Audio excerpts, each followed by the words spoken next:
Hey guys, let's talk tequila. I often say that if you have tequila and you want to drink it, come on my show, bring a bottle of tequila, and we'll drink it together. And my buddy Yeah, we Andy, did. Andy Sparks, what'd you bring with you today, Andy?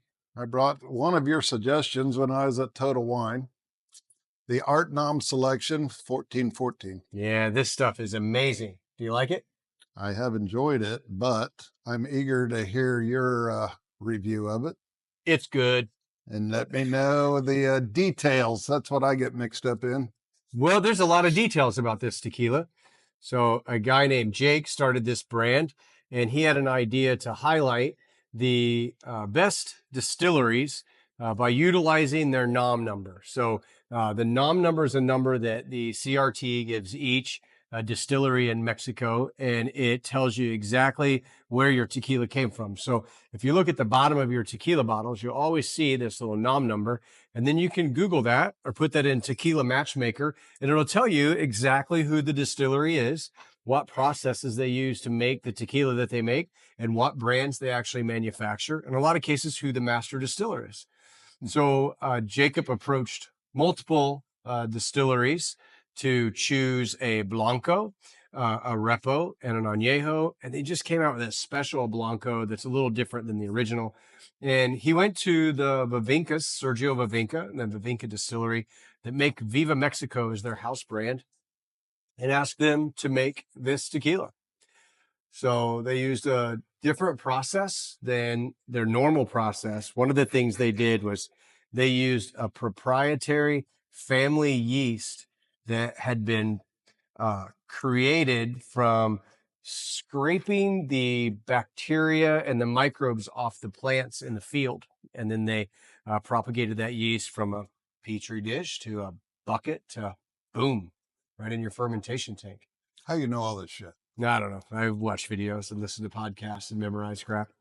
That's I memorize impressive. stuff that I really like. That's impressive, young man. So the Vivincas grow their own agaves, and the label on this one's amazing. It gives you so much information: the altitude that the agaves were grown, the Brix content, which is how much sugar is actually in the agave when they made it. 27. 27. That means every agave had at least 27 Brix. They used a roller mill to make this. They fermented it open air fermentation with the wild yeast that they made. Copper pot still for twice distillation.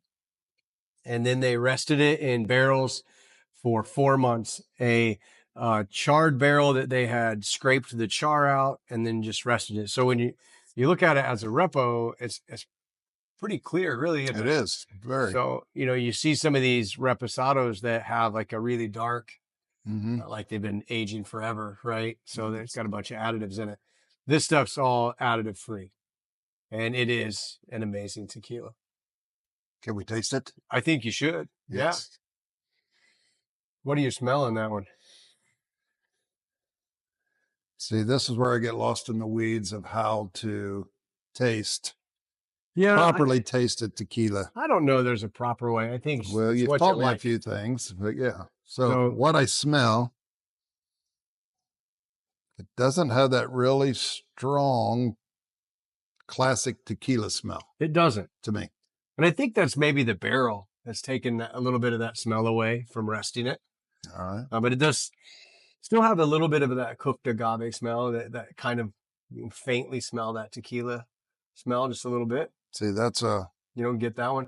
well, I don't, You're going to learn it. understand that one, I guess. He's going to learn it because we're taking him to the town of Tequila in Adronel, and we're going to visit 1414 and get to spend a little time with the.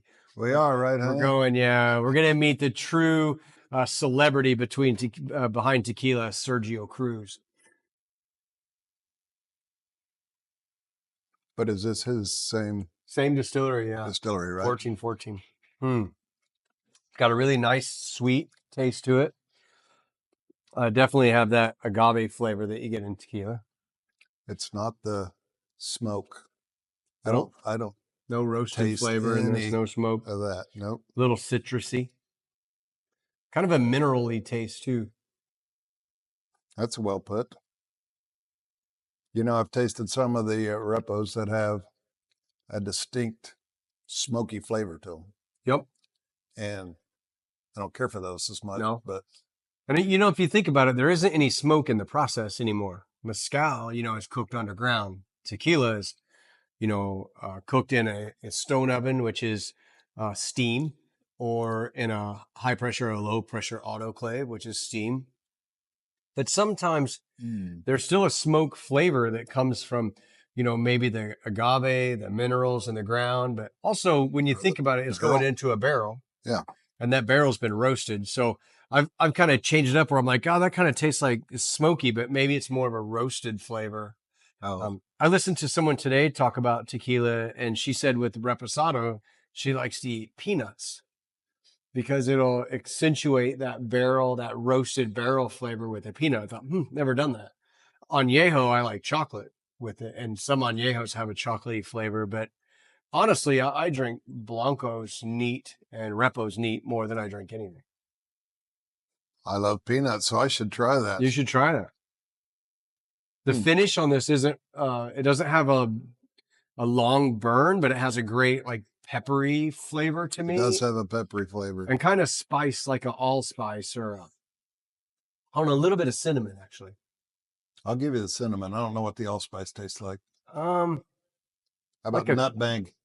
Yeah, nutmeg or Are we coming into cinnamon. the fall It's pumpkin pie season pumpkin here? spice. So you know how you've talked about the legs on that? There's a lot on that one in there. There is. And if you hold those out really far, then people can see that Agave Social Club logo. And then if you don't know what that is, you want to Google that. It's a great organization to learn more about tequila. So if you were going to put this in your tequila matchmaker site and do the whole rating of this, to me, this is a high rated tequila. Yes. This is probably close to a 90 or higher. What do you think? I agree with you. So I haven't done that rating as near as many times as you've had. I've tried it 3 or 4 times. Oh, you have almost the same amount of me. I have like 170. Yeah, I'm getting really close. But the amount of detail they go in on that site to taste a tequila is astounding to me. And to try to pick out all those flavors and smells and it's a lot. Yeah. There's a flavor guide that J Bear Tequila, he's got Instagram, Facebook, YouTube, all over the internet. It's amazing tequila influencer. He actually has a printed out paper that helps identify different flavors in each from the the nose or the aroma to the flavors to the finish. Oh, is that right? Yeah, I should print that out. Kind of coaches me how to do it. Yeah, I should print it out for me. I'd probably be able to use that. That would be a good idea. So I've seen his name on a bottle.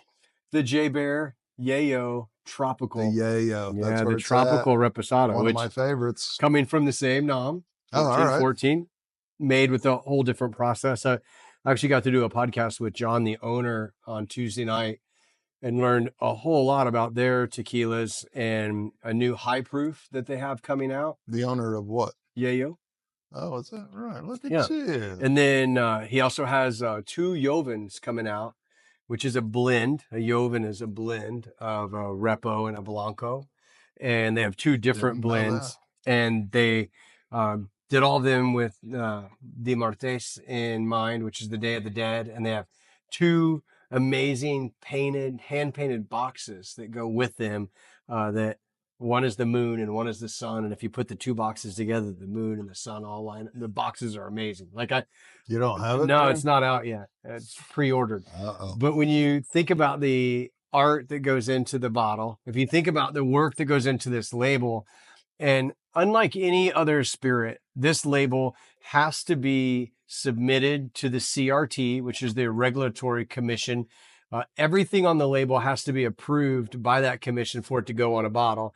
And if you don't do something that's exactly mentioned on here, they won't approve your label. For instance, one of the companies posted on theirs that they did 6-year-old agaves. And all the agaves are 6 years old, but they harvested some at like 5 years and 4 months, and they denied their labels. So they had to relabel every single bottle and change that. So everything on here has been certified that it's correct by a regulatory commission. So it's pretty cool when you look at, this. First of all, this isn't even 80 proof. This is 82 proof, 82.4. So it's a little bit of a high proof repo. Everything is approved by them before they can put the tequila out, which is pretty amazing. Has it always been that way, or have they evolved over the years? When tequila used to have no really regulatory commission behind it, and people were making tequila in other parts of the world, that's where they have their origin of where it's made, that it has to come from there. Okay. And when they went for that, they got it. All tequila has to come from 5 regions of Mexico. The agave have to be grown within those regions. The tequila has to be bottled in those regions. It's, that way that your tequila is authentic tequila. That's when they issued the NOM numbers, and the CRT became a regulatory commission to make sure that tequila met all of the guidelines that it's supposed to. But tequila is how old? Tequila itself. Oh, we were at distilleries that were built in the late 1800s, but tequila goes back even further. They've there's a book back here, Agave Spirits, kind of talks about how tequila probably came to North America, to Mexico, with the people from the Philippines who turned what's called pulque, which is a fermented agave plant like a wine, into what became vino mezcal. And then in a Filipino style still, and fermented in these wood tanks, and cooked the agaves underground and mashed them with mallets, and really this really old authentic way of making vino mezcal. And then, all tequila is a mezcal, but not all mezcals are tequila.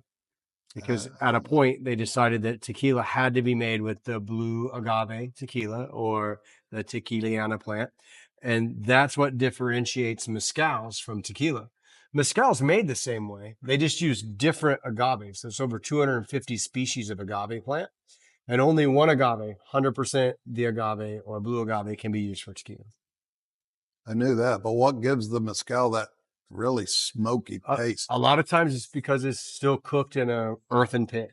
Oh, gotcha. They dig a hole, they bury the agaves. Well, first they dig a hole, they put volcanic rock and wood, they light it on fire till those volcanic rocks get super hot.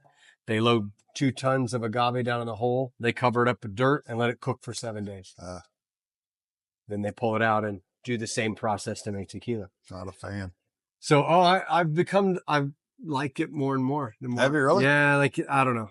Maybe it's because I'm just brainwashed by Agave Spirits. But you brought something really special and a great tequila. Hey guys, just wanted to say thanks for tuning into this episode. As you can see, it kind of ended abruptly. We didn't realize it, but we had a technical difficulty with the camera, and it kind of cut off right as we were getting ready to talk about the new Mahintha High Proof, which will definitely have a review coming soon. I want to thank my good friend Andy Sparks for coming on and tasting some tequila with me. And most of all, I want to thank him for bringing a bottle of 1414 ArteNom to try. It was fantastic. So thank you very much, Andy. I had a blast. We do have another video coming up where he and I do a blind, so that one's going to be pretty exciting. And like I said at the beginning, if you are in the Indianapolis area and you want to bring a bottle of tequila on, taste it, talk about it, learn about it, and share it with everybody, just let me know. Hit me with the DM, and we'll set up a time for you to come in and drink a little tequila on Tasting Tequila with Brad. Appreciate the support. Like, share, and follow. Have a great day.